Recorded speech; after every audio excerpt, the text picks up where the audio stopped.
வணக்கம் நேயர்களே. இன்னைக்கு சிறப்பு விருதுகளாக யார் வந்திருக்காங்க பார்த்தீங்கன்னா, scientific Vedic astrologer astro Arunji அவர்கள் வந்திருக்காங்க. ஃபர்ஸ்ட் ஆஃப் ஆல் அவர் வெல்கம் பண்ணிடலாம். வணக்கம் ஐயா. வணக்கம். எப்படி இருக்கீங்க? நல்லா இருக்குங்க. சிறப்புங்க ஐயா. இன்னைக்கு ஒரு புது கான்செப்ட். ஓகே. இரண்டாம் திருமணம் யாருக்கு? ஓகே. இப்போ பார்த்தீங்கன்னா, இப்போ இருக்கக்கூடிய நம்ம காலகட்டத்தில் 2000 தாண்டியே பார்த்தீங்கன்னா மறு திருமணம் என்று சொல்லப்படுகிற செகண்ட் மேரேஜ் நிறைய வர ஆரம்பிச்சிருச்சுங்க. இதே 2000 வருடத்துக்கு முன்னாடி, இப்போ இருந்து 25 வருஷத்துக்கு முன்னாடி பார்த்தீங்கன்னா அதோட பர்சன்டேஜ் இப்படின்னு சொல்லலாம், டிவோர்ஸஸ் அதிகமாயிருச்சு. அதனால இரண்டாம் திருமணத்துக்கு போயிடுறாங்க. கண்டிப்பாக அழகாக சொன்னீங்க. 25 வருஷத்துக்கு முன்னாடி பார்த்தீங்கன்னா டிவோர்ஸ் ரேட் வந்து ஒரு 5% கூட இல்லை, 2% சொல்லலாம்.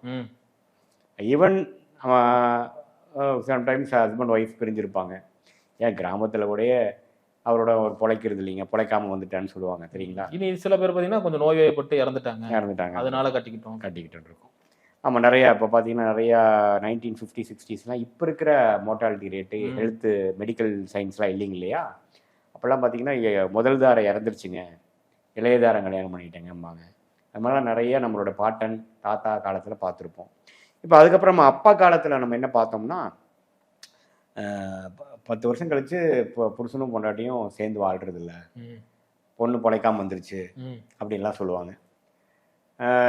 அதோட பர்சன்டேஜ் பார்த்தீங்கன்னா ரொம்ப கம்மியாக இருக்கும். 100ல் 1லாம் சொல்ல முடியாது, ஒரு லட்சத்தில் கொஞ்சம் அது மாதிரி பார்த்துட்டு இருந்தோம். அது கிராமமாக இருந்தாலும் சரி, நகரமாக இருந்தாலும் சரி. இப்போது 2000 ஆண்டு ஆனதுக்கப்புறம் இந்த 21st செஞ்சுரியிலேருந்து அந்த விவாகரத்து அப்படிங்கிறது வந்து அதிகமாகி ஃபேமிலி கோர்ட்லாம் பார்த்தீங்கன்னா கேசஸ் அதிகமாக ஆரம்பிச்சிருச்சு. எதனால் அப்படின்னா, மெயினாக பெண்கள் வந்து படிக்க ஆரம்பிச்சிட்டாங்க, நல்லாவே வேலைக்கு போக ஆரம்பிச்சிட்டாங்க. மெயினாக இந்த ஐடி ஃபீல்டுன்னு 1995லேருந்து இப்போ பெங்களூர், ஹைதராபாத், சென்னை, இப்போ ஏன் கோயம்புத்தூர், எல்லா நகரத்துலேயும் வந்து நிறைய கம்பெனிஸ் வந்து அது நிறையா ஃபாரின் கரன்சியில் சம்பாதிக்கக்கூடிய ஐடி கம்பெனிக்கு வந்து ஒர்க் பண்ணுறது வந்து ஒன் ஆஃப் த ரீசன். பெண்கள் வந்து நல்லா ஐடி டெவலப் ஆனது, பெண்கள் வந்து சுதந்திரமாக நல்லா சம்பாதிக்க ஆரம்பிச்சது. இன்ஃபேக்ட் 50% அளவுக்கு பெண்களும் இருக்காங்க ஐடியில். ஸோ அதெல்லாமா என்ன ஆச்சுன்னா, அந்த சகிப்புத்தன்மைங்கிறது போயிடுச்சுங்க. அதாவது அவர் அப்படி தான் வேறு வழி இல்லைன்னு சமையல் பண்ணிகிட்டு இருந்தவங்க விட்டுட்டு, நானும் தான் ஏர்ன் பண்ணுறேன், அவங்களும் தான் சம்பாதிக்கிறாங்க, நான் எதுக்கு இவர் சொல்கிறது கேட்கணும், நான் சொல்கிறத நீ கேளுங்கிற மாதிரி விஷயங்கள்லாம் நம்ம சொசைட்டியில் அப்படியே மாறும் பொழுது விவாகரத்து ரேட்டு அதிகமாச்சு. இதெல்லாம் பார்த்தீங்கன்னா உலகவியல் ஜோதிடமும் தனி மனித ஜோதிடமும் அங்கே தான் கனெக்ட் ஆகுது. இப்போ பாருங்கள், அப்போ இருக்கக்கூடிய குழந்தைங்க இப்போ ஜாதகம்லாம் பார்த்தீங்கன்னா 1950, 60ஸ்ல 7ஆம் பாவம் அவ்வளோ மோசமாக இருக்காது. 7ஆம் பாவம் வந்து ஓரளவுக்கு நல்லா இருக்கிற குழந்தைங்க தான் அதிகமாக பிறந்துட்டு இருந்தாங்க. 2000 ஆண்டுக்கு அப்புறம் அப்படியே பிறக்கிற குழந்தைங்க பார்த்தீங்கன்னா தனஸ்தானம் என்று சொல்லப்படுகிற 2ஆம் பாவம் ரொம்ப நல்லா இருக்குது. புதன் அப்படிங்கிற அந்த ஐடி சாஃப்ட்வேர் அக்கௌண்ட்ஸ், இந்த படிப்பு விஷயங்கள் ரொம்ப நல்லா இருக்குது. சுக்கிரனுங்கிற அந்த லக்ஸுரி ஐட்டம், லக்ஸுரியஸான லைஃபு, இன்பம் எல்லாமே நல்லா இருக்குது. ஆனால் அந்த 7ஆம் இடம் என்று சொல்லப்படுகிற திருமணஸ்தானம் பார்த்தீங்கன்னா நல்லா இல்லை. நல்லா இல்லைன்னா என்ன சார் அர்த்தம் அப்படின்னா, நல்ல 7ஆம் வீட்டில் வந்து பாவகிரகங்கள் இருக்கிற மாதிரி குழந்தைகள் அதிகமாக பிறகுது. இந்த 90s பேட்சுங்கய்யா, 90s பேட்ச் பார்த்தீங்கன்னா 2க்கு நடுவால் அவங்களுக்கு என்னென்னா லேட் மேரேஜுங்கிற ஒரு விஷயம் வந்து கொடுத்துருச்சு. இந்த 10 பொருத்தம் பார்த்து பார்த்து பார்த்து 25 வயசில் 24 வயசில் கல்யாணம் ஆக வேண்டிய பொண்ணுங்களுக்கெல்லாம் 28, 29 ஆகி அதுக்கப்புறம் ரொம்ப சிரமப்பட்டு வேதனைப்பட்டு கல்யாணம் ஆனது. அதே மாதிரி 30 வயசுக்குள்ளே ஆக வேண்டிய கல்யாணம்லாம் ஆண்மகன்களுக்கு 33, 35 வயசெல்லாம் ஆகக்கூடிய அமைப்புகள் இந்த 10 பொருத்தம் முறையை. அப்புறம் நிறைய பேருக்கு அதாவது அந்த பக்கம் போக முடியல, இந்த பக்கம் போக முடியல, 2 வாழ இருக்கக்கூடிய ஜென்ரேஷனாக 90s கிட்ஸ் வந்தனால பழைய நம்ம அப்பா ஜென்ரேஷன் மாதிரியும் முடியல, இப்போது 2K கிட்ஸ் மாதிரியும் ஃபார்வர்டில் இருக்க முடியலைங்கிற மாதிரி மாட்டி தவிச்சாங்க. ஸோ அதனால் இப்போ வரக்கூடிய நீங்கள் கேட்ட கேள்விக்கு 2வது திருமணம் விஷயங்கள் பார்க்கணுன்னா நம்மளோட 7ஆம் பாவம் எப்படி இருக்குன்னு முதல்ல பார்க்கணும். முதல்ல அடுத்த 25 வயசுலேருந்து அல்லது 20 பொண்ணாக இருந்தால் 20 வயசுலேருந்து அடுத்தடுத்து வரக்கூடிய தசாபுக்திகள் எப்படி இருக்குன்னு பார்க்கணும். 7ஆம் பாவம் சொல்றது 2ஆம் திருமணம் பார்க்குற இடங்களா? ஆமாம், ஏன்னா முதல் பாவம் முதல்ல அஃபெக்ட் ஆகுதான்னு முதல்ல பார்க்கணும் இல்லையா. அதுக்கப்புறம் தானே 2வது திருமண வாழ்க்கை ஃபர்ஸ்ட் அங்கே தான் பிடிக்கணும். அப்படி வரும்பொழுது நம்ம வந்து 7ஆம் கரெக்டாக 20 வயசு 21 வயசுங்கிறப்போ அவங்களுக்கு வந்து ராகு திசை, சுக்கிரபுக்தி எல்லாம் நடக்கும் பொழுது அந்த கிரகங்கள்லாம் கொஞ்சம் பாதிக்கப்பட்டிருக்கு, 7ஆம் இடம் பாதிக்கப்பட்டிருக்கு அப்படிங்கிற மாதிரி நமக்கு தெரியும் பொழுது முதல் திருமணம் நடந்து பிரச்சனையாச்சுங்களா அப்படின்னு நம்ம சொல்லுவோம், கேட்போம். மேரேஜ் மேட்சிங்க்கு வரும்பொழுது பார்த்தீங்கன்னா நம்ம அதை தான் பார்ப்போம். எப்படி அவங்களுடைய 7ஆம் பாவம் இருக்குது, அடுத்த வரக்கூடிய 10 வருஷம் தசைகள் எப்படி இருக்குது, புக்திகள் எப்படி இருக்குது, இல்லற வாழ்க்கையில் வந்து பிரச்சனை கொடுக்குற மாதிரி இருக்கா, பிரிவினை மாதிரி இருக்காங்கிறது தான் பார்க்கணும். அதனால தான் இந்த 10 பொருத்தம் முறையில் பார்க்கக்கூடிய திருமண பொருத்தம் வேண்டாம், சரி இருக்காது, அது வந்து அறிவியல் சார்ந்த முறையில் இல்லை, சயின்டிஃபிக்காக கிடையாது அப்படின்னு நம்ம ஏன் சொல்கிறோம்னா, அதில் தசாபுக்திகளே பார்க்க மாட்டோம். தசாபுக்தி தான் ரொம்ப முக்கியம். தசாபுக்தி தானே இப்போ நம்ம பேசிட்டு உட்காந்து பேசிட்டு வைக்கிறதே தசாபுக்தி தான். இப்போ எனக்கு வேற தசையாக இருந்ததுன்னா நான் உங்களை பார்த்துருக்கவே மாட்டேன். கண்டிப்பாக நீங்களே என்ன பார்த்துருக்க மாட்டீங்க. ஸோ அதுதான் தசாபுக்திகள் தான் மெயின். அதையே வந்து பொருத்தத்தில் பார்க்கறது இல்லை. ஸோ அது அந்த அமைப்புகளை பார்த்து கொஞ்சம் பிரச்சனைகள் இருந்திருக்கான்னு முதல்ல செக் பண்ணிவிட்டு, சரி ஆமாம் 24 வயசுலேருந்து 30 வயசுக்குள்ளே அந்த பிரச்சனைகள் வந்திருக்கும், அது பெர்மனன்ட் செப்பரேஷனாக போயிடுச்சா, அது ஒரு டெம்பரரி செட்பேக்காக இருந்ததாங்கிறதையும் நுணுக்கங்கள் வச்சு பார்க்கணும். கொஞ்சம் அடுத்தது எப்படி போகுது, அடுத்த வரக்கூடிய தசைகள்லாம் எப்படி இருக்குது, அப்புறம் 11ஆம் பாவம் வலுத்துருச்சான்னு பார்க்கணும். 11ஆம் பாவம் தான் பார்த்தீங்கன்னா ஒருத்தருடைய ஜாதகத்தில் 2வது கல்யாணத்தை குறிக்கக்கூடிய அமைப்பு. முதல் கல்யாணம் வந்து 7ஆம் பாவம், 2வது கல்யாணம் 11ஆம் பாவம்.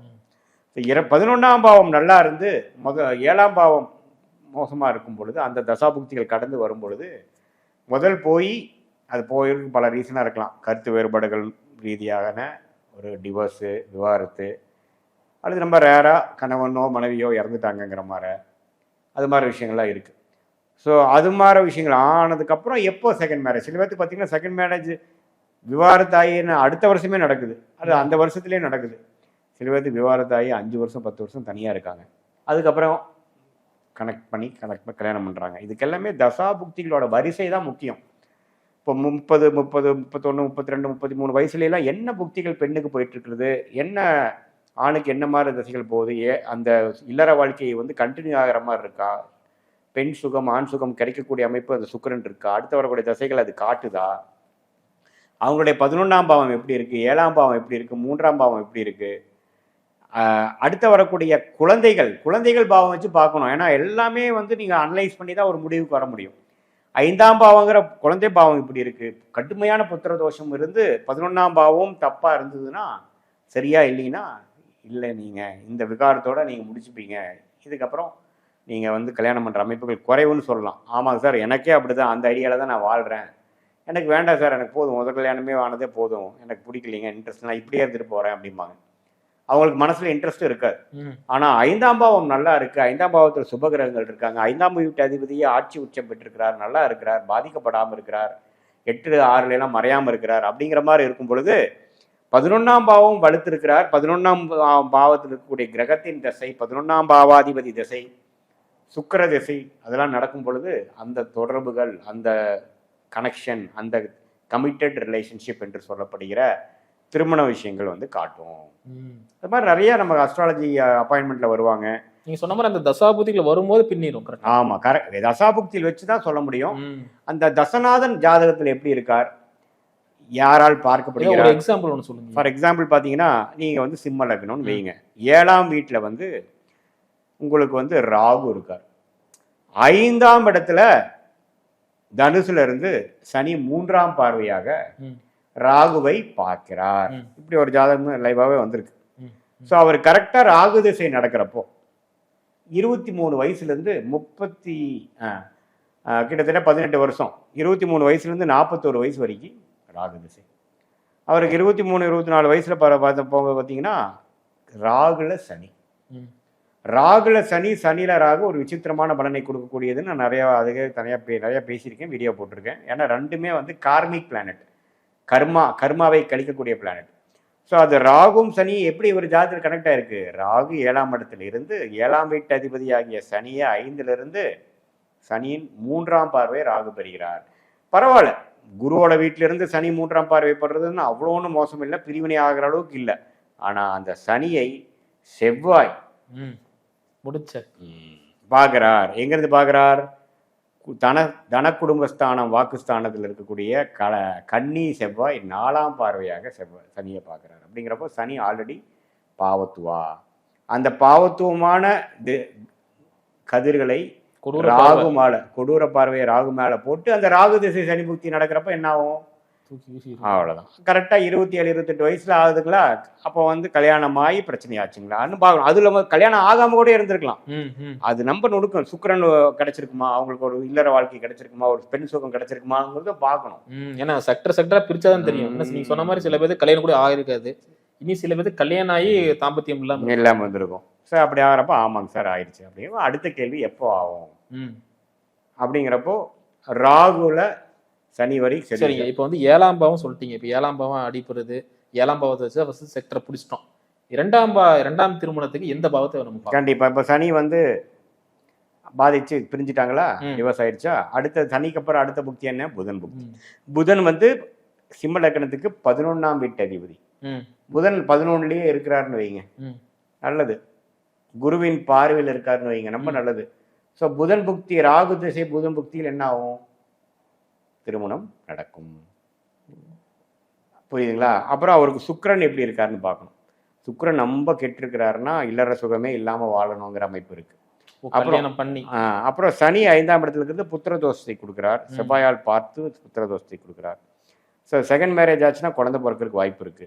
ஸோ அப்படிங்கிறப்போ அது என்ன ஆகும்னா, ராசிக்கு 5ஆம் இடம் எப்படி இருக்கு, புத்திர காரகன் குரு எப்படி இருக்கிறார், இதெல்லாம் வைத்து அடுத்து வரக்கூடிய தசைகள்லாம் ஓரளவுக்கு இது சின்னதாக ஒரு டெம்பரரியாக பிரச்சனையான விஷயம் தானா, இல்லை ஃப்யூச்சரில் எப்படி இருக்குங்கிறத நம்ம அனலைஸ் பண்ணி தசா புக்தி அந்தரம் சூக்ஷமம் லெவலில் தசையை டிவைட் பண்ணால் புக்தி கிடைக்கும், புக்தியை டிவைட் பண்ணால் அந்தரம் கிடைக்கும், அந்தரம் டிவைட் பண்ணால் சூக்ஷமம் கிடைக்கும். புக்தி தசைகள் பார்த்தீங்கன்னா வருடக்கணக்கில் இருக்குது, புக்திகள் பார்த்தீங்கன்னா 2 years 3 years இருக்குது, அந்தரம் பார்த்தீங்கன்னா மாதக்கணக்கில் இருக்குது, சூக்ஷமம் பார்த்தீங்கன்னா வாரக்கணக்கில் இருக்குது. 2ஆம் திருமணம் பண்ணணும் அப்படின்னா 11ஆம் பாவம் தான் ரொம்ப ரொம்ப முக்கியம். ரொம்ப முக்கியம். அது வலுத்திருக்கணும், 7ஆம் பாவம் கெட்டிருக்கணும். ஆனால் 7ஆம் பாவமே நல்லா இருக்குது அப்படிங்கிறப்ப அதே போயிட்டு இருக்கும்.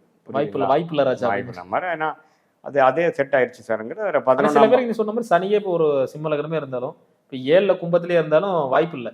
நாங்க வந்து நீங்க சொன்ன திக்பலம், அதான் திக்பலங்கிற ஒரு விஷயம். சனி என்ன ஆகும்னா இரிட்டேட்டிங்கான விஷயங்களா இருக்கலாம், கலப்பு திருமணத்தை கொடுக்கக்கூடிய அமைப்புகள் இருக்கலாம். பட் இருந்தாலும் அது நிலைத்த ஒரு தன்மை தான். இப்போ பார்த்தீங்கன்னா ஈவன் நம்மளுடைய பெரிய இந்தியா லெவலில் பெரிய நடிகராகிய ஷாருக் கானும் பார்த்தீங்கன்னா சிம்ம லக்னத்தில் பிறந்து சனி 7ஆம் இடத்துல திக்பலம். ஸோ நிறையா அவங்களுடைய ஹஸ்பண்ட் அண்ட் ஒய்ஃப் இதில் வந்து கொஞ்சம் பிரச்சனைகள் வந்தது. ஏன்னா அவர் பல நடிகரோட நடிக்கிறாரு, பண்ணுறாரு, அதில் எல்லாம் வந்தது. இருந்தாலும் ஒன்றும் பிரியலையே, ஏன்னா திக்பலம் அதுதான். ஸோ எப்போவுமே சில அப்பப்போ பிரச்சனை வரும், பட் இருந்தாலும் பிரியாது. இதே வந்து நீங்கள் துலாம் லக்னமாக இருந்து சனி வந்து 7ஆம் இடத்துல நீச்சமாக இருக்காருன்னு வைங்க, அது கொஞ்சம் ப்ராப்ளம் பண்ணும். நீச்சமாக இருந்து அப்புறம் அது ஏன்னா மேஷத்தில் வந்து அவர் நீச்சம் படைக்கிறார், திக்பலம். அதுவும் பார்த்தீங்கன்னா எப்படி கொடுக்குன்னா, நீச்சமாகி திக்பலம் பெறுகிறார், நீச்ச பங்கத்தை கொடுக்கும், அதுவும் கொடுக்கும். எது உங்களுக்கு பெருசாக செயல்படாதுன்னா 7ஆம் இடத்துல சனி சம்மதப்படாமல் சனி 5ஆம் வீட்டிலேருந்து 3ஆம் பார்வையாக பார்க்குறார், அல்லது லக்னத்திலே இருந்து 7ஆம் பார்வையாக பார்க்குறார், அல்லது அவர் வந்து 10ஆம் இடத்துலேருந்து 10ஆம் பார்வையாக 7ஆம் வீட்டை பார்க்குறாருங்கிற மாதிரி இருந்ததுன்னா கெடுக்கும், 7ஆம் வீட்டை கெடுக்கும். அது 7ல் ஆல்ரெடி ஒரு பாவகிரகமாகிய செவ்வாயோ ராகுவோ இருந்ததுன்னா இன்னும் கெடுக்கும். அது கேது இருந்தாலும் கொஞ்சம் கெடுக்கும். ஸோ அப்படி தான் இருக்கும்போது அந்த சனியே 7ஆம் இடத்துல இருக்கும் பொழுது லேட் மேரேஜை கொடுக்கும், கலப்பு மேரேஜை கொடுக்கும். பட் இருந்தாலும் பிரிவினை விஷயத்துக்கு வாய்ப்புகள் கம்மி. சிறப்புங்க ஐயா. இனி ஒரு சின்ன ஒரு கேள்வி. இப்போ 2ஆம் திருமணம் பார்த்துட்டோம், இனி சமுதாயத்தில் இப்போ கரண்ட் சிச்சுவேஷன் 3ஆம் திருமணம் வரைக்கும் போயிட்டு இருக்காங்க. 3ஆம் திருமணத்துக்கு எந்த பாவத்தை நம்ம பார்க்கணும்? இப்போ எப்படி போயிட்டு இருக்குன்னா, ரிசர்ச்ல 3ஆவது பாவம் தான் 3ஆவது திருமணத்துக்கு வருதுன்னு அர்த்தம். 11ம் ஆகி 11ஆவோட தசா புக்திகளும் முடிஞ்சிருச்சு. இப்போ அதுவும் கொஞ்சம் பிரேக்கப் ஆயிடுச்சு, அது டிவோர்ஸ் ஆயிடுச்சுங்கிறப்போ 3ஆம் பாவம். 3ஆம் பாவங்கிறது அவரோட போகம், ஒரு அசோசியேஷன், ஒரு பழக்க வழக்கம், ஒரு ஒரு நட்பை தாண்டின உறவு, அது மாதிரி விஷயத்தை கொடுக்கக்கூடிய அமைப்புகள் இருக்கு. ஸோ ஒரு லிவிங் அண்ட் ரிலேஷன்ஷிப்பு, ஒன்றா வீட்டில் வாழ்ந்துட்டு இருக்கிறாங்க, அடிக்கடி ஒன்றா போகிறாங்க வராங்க, அப்படிங்கிற மாதிரி விஷயங்கள் கொடுக்கறதும் 3ஆம் பாவம்.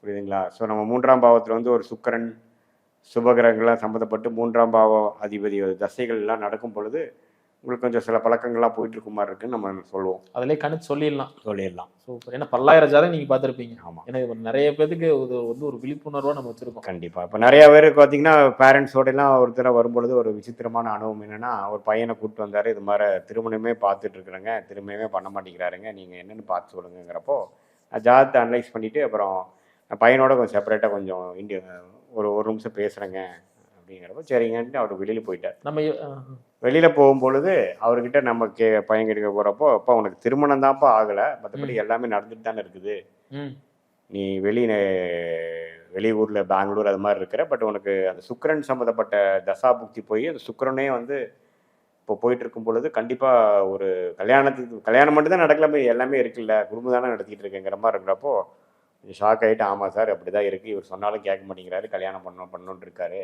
அதனால தான் எனக்கும் இன்ட்ரெஸ்ட் இல்லை அப்படின்ட்டு இருக்கும். அது மாதிரி ஜாதகம் எப்படி இருக்குன்னா, சுக்கிரன் நல்லா இருக்கும் ஆனால் 7ஆம் பாவம் கெட்டிருக்கும். சுக்கிரன்மும் மோசமாக இருக்குது, 7ஆம் பாவம் மோசமாக இருக்குனால தான் திருமணம் டிலே ஆகி அவருக்கு பெண் சுகமே கிடைக்காம இருக்கும். சுக்கிரன் நல்லா இருக்குது, 7ஆம் பாவம் மோசமாக இருக்குன்னா லேட் மேரேஜ் ஆகும், ஆனால் அவருக்கு இல்லற சுகம் அந்த பெண் சுகம் வேற எங்கோ கிடைச்சிரும். ஸோ இது மாதிரி நுணுக்கங்கள் இருக்குது. சில பேர்த்துக்கு பார்த்தீங்கன்னா அவ்வளோ 7ஆம் பாவம் மோசமாக தான் இருக்குது, ஆனால் அது ஆகி பிரச்சனை ஆகிற மாதிரி இருக்கும். திருமண தடை கொடுக்கக்கூடிய அமைப்பும் ஒன்று இருக்குது, திருமணம் அமைஞ்சு பிரச்சனை ஆகக்கூடிய அமைப்புகள் இருக்குது, அல்லது சுக்கிரன் வந்து எப்படி இருக்கிறாருங்கிற பொறுத்து மற்ற அம்சங்கள்லாம் நம்ம பார்க்கலாம். ஸோ 11ஆம் பாவமும் அதே மாதிரி தான். சிறப்புங்க. ரொம்ப ரொம்ப நன்றிங்கய்யா. டைம் ஒதுக்கி சூப்பரான விஷயத்தை டீகோட் பண்ணி கொடுத்துருக்கு. ரொம்ப ரொம்ப நன்றிங்க. இந்த மாதிரி சுவாரஸ்யமான விஷயம் அடுத்தடுத்து கண்டென்ட்ல பார்க்கலாம். நன்றி, வணக்கம்.